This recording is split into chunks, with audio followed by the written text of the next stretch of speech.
லால் சலாம் படத்தில் கேமியோ ரோலில் நடிகர் ரஜினிகாந்த் நடிச்சிருக்காரு.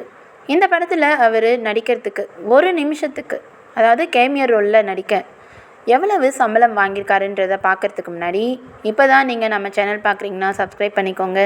பக்கத்தில் இருக்கக்கூடிய பெல் ஐக்கானை கிளிக் பண்ணிக்கோங்க. அப்போ தான் நாங்கள் அடுத்து போடக்கூடிய வீடியோஸ்க்கான நோட்டிஃபிகேஷன் உங்களுக்கு வரும்.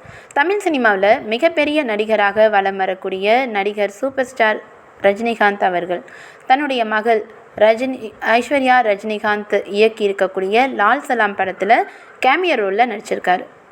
இவரை தவிர KS ரவிக்குமார், அப்புறம் முன்னாள் கிரிக்கெட் வீரரான கபில் தேவ், அதுபோக விதார்த், விஷ்ணு விஷால், தம்பி ராமையா, இப்படி பல நடிகர் பட்டாலுமே இந்த படத்தில் நடிச்சிருக்காங்க. இந்த படத்தை லைக்கா நிறுவனம் தயாரிக்கிறாங்க. ரெட் ஜெயின்ஸ் மூவிஸ் தான் தமிழ்நாட்டில் வெளியிடுறதுக்கான உரிமையை வாங்கியிருக்கு.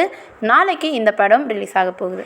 இந்த நிலையில் தான் ஒரு தகவல் ஒன்று வெளியாகிருக்கு. என்ன அப்படின்னா, நடிகர் ரஜினிகாந்த் ஐஸ்வர்யா ரஜினிகாந்த் இயக்கி இருக்கக்கூடிய லால் சலாம் படத்தில் கேமியோ ரோலில் நடிக்கிறதுக்கு ஒரு நிமிஷத்துக்கு மட்டும் சம்பளம் எவ்வளவு வாங்கியிருக்காரு அப்படின்னா 1 கோடி ரூபாய் வரைக்கும் வாங்கியிருக்காராம்.